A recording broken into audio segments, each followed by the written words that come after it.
first source of power, and with a little work, it may be the last one we'll ever need. A good desert collects more solar energy in 6 hours than the entire world uses in a year. The surface area of my body is about 1.5 meters squared. If I laid out in the sun all day long, every day for a year, I would collect about 1,500 watts of solar energy. And check it out, pretty much all of the power that we as humans use originally was solar power. And all coal is the fossilized remains of plants and animals that died eons ago and have been buried in the earth. And they got their energy from the sun. Natural gas and oil, same thing, the sun. Nuclear power, which produces about 20% of our power, is one of the two sources that we have that isn't originally solar power, the other being tidal, which is created by the moon. Hydroelectric power, how does that water get up into the mountains so that it has to run down the rivers? Well, it gets evaporated from the ocean by the sun. Wind power, as you may have guessed by now, all weather on our planet is created by the sun. Burning trees and corn husks and other biomass, which we do in biomass power plants, all of those organisms originally got their power from our sun. And then we have direct solar power, which yes, gets its energy from the sun and skips all of those middlemen. And so it must be more efficient, right? Well, it turns out it is more efficient. And you'd think, it being more efficient, it would be less expensive.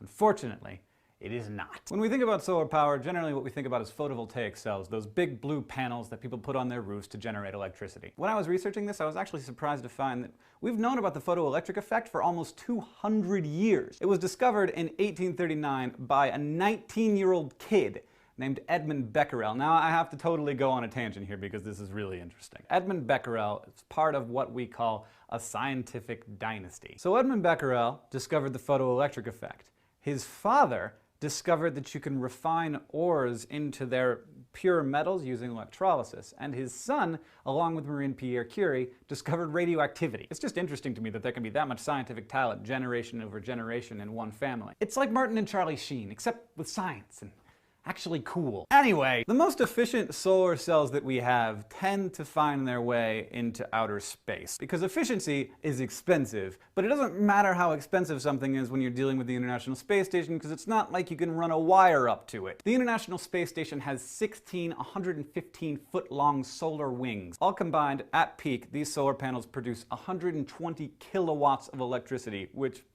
is a lot. And now I can tell just by looking into your eyes that you've been filled with an insatiable desire to know more about photovoltaic panels. So if you hit a wafer of polysilicon with light, some of the electrons on that silicon will get knocked off and they'll be free electrons. Now this is something that's normal, but it's not anything like the amount of power that you'd need to create a solar panel. But what scientists and engineers figured out is if you dope the silicon, and that's a technical term, it just means lacing it with impurities. If you dope the silicon with phosphorus, it suddenly has way too many electrons, and then you get what we call N-type silicon. And because it's negative. And then if you take another wafer of silicon and you dope it with boron, that doesn't have enough electrons, and so you get P-type silicon for positive. A traditional solar panel is just a layer of N-type silicon sandwiched on top of a layer of P-type silicon and then connected with a conductor, which we call a wire. Stick something onto that wire and you can power it with the solar panel. And depending on the size of that panel, it could be a calculator, a house, or a frickin' space station. The trick is,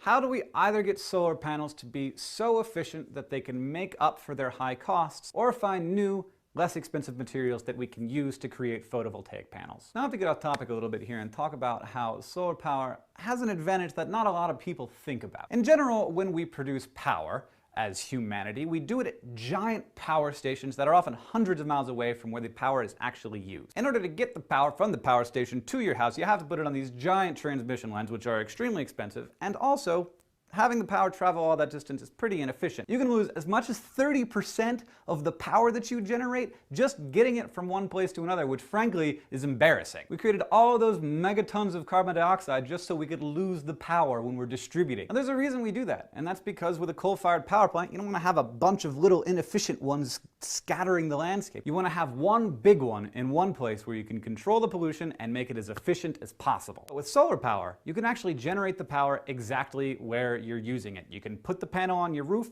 and use it in your house. We call it distributed power, and it's great. It does sometimes make sense to use solar power in a centralized fashion, giant fields full of solar panels, especially if those giant fields are in places where the sun shines 364 days a year. But don't get too excited. Despite the marvelous efficiency of distributed power, solar panels still remain much more expensive than centralized power stations. Photovoltaic panels now blanket rooftops all over the world. But while they make ecological sense, they still don't make economic sense. Getting a good value for your dollar out of a solar panel is pretty much impossible, which is why we're still so reliant on coal and natural gas for most of our electricity. To this day, we get more power from burning wood than we do from solar panels. So you're saying to yourself, there's gotta be a better way to do this.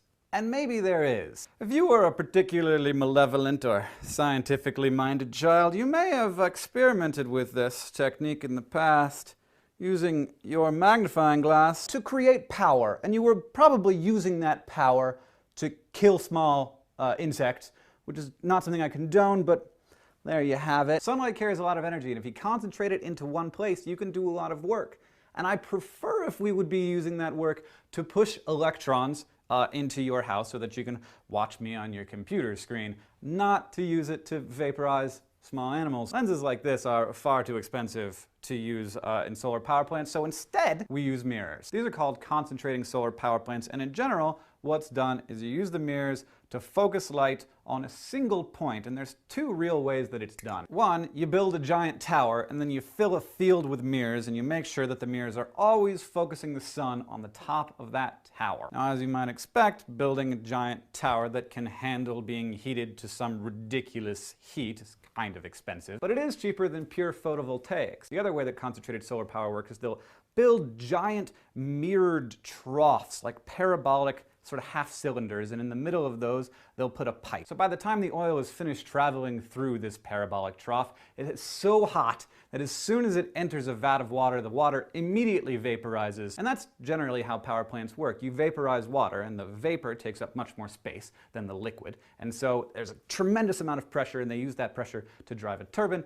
which creates electricity. But even with all that fancy engineering, concentrated solar power plants still, in the best of circumstances, only produce power at about 11 cents per kilowatt hour, which is about twice as much as a natural gas power plant. But wait a minute, now we've got two solar solutions. One, photovoltaics, where the capture of the energy is the most expensive part, and two, concentrated solar power, where the conversion of the energy into electricity is the expensive part. What if we could have both of these technologies and have the best of both worlds? Well, it turns out that we can, and it may just be the one solution that allows solar power to become cost-effective in our energy market. By using really sophisticated photovoltaic cells that can take in far more power than the one in your calculator, engineers and scientists are using mirrors to concentrate light on very small photovoltaic cells. The mirrors, which are actually capturing the light, are 10 times bigger than the solar panel, and thus the solar panel is taking in 10 times more sunlight and producing 10 times more energy, but the solar panel itself, the expensive part, stays the same size. Using this technique, which we call concentrated photovoltaics, we get the most cost-effective form of solar power that we currently have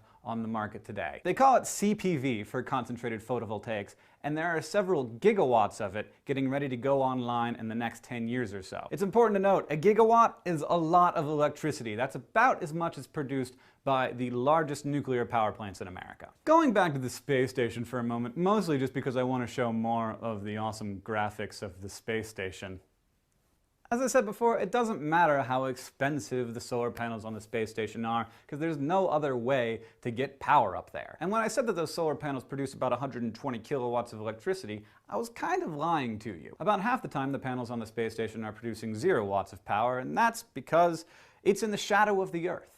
And here on Earth, when we're standing here, we call that shadow nighttime, and it is the nemesis of solar power. And so, unfortunately, it would seem that solar power could never satisfy 100% of our energy needs. We'll always need something else, whether it's coal or nuclear or natural gas, to keep the lights on at night. Unless, of course, we could find some way to store the power up during the day and then let it all loose at night. Well, it turns out we kind of can't. We can pump it up hills and then during the night let the water fall down through turbines generating electricity. Or we can pressurize giant closed caverns in the earth to thousands of psi during the day, let the air escape to generate electricity. We can heat salt until it melts and then use the molten salt to boil water at night. Or we can use the solar power during the day to split water into hydrogen and oxygen and then use the hydrogen in fuel cells to generate power at night. But unfortunately, solar power is obviously already really expensive, and each one of these solutions to store that power adds to the price. So while it's feasible and we have created the solutions, implementing them is just not in the near term. And in physics, we have a thing called the law of conservation of energy, which says that you can't get more out of a system than you put in. Well, in economics, there might as well be a law of conservation of dollars, which says that people aren't going to put more in than they have to in order to get a certain amount of work done. Why would I climb over a mountain if someone's already built a tunnel through it? I mean, aside from the obvious fact that that tunnel releases hundreds of megatons of carbon dioxide and other pollution into the atmosphere every single year. Meanwhile, the biggest power plants in America produce around 1,000 megawatts of electricity. If we had 116 billion of those, it would be just enough to match the amount of power that the sun shines down on our little planet every single day. I'm Hank Green. Solar power is awesome.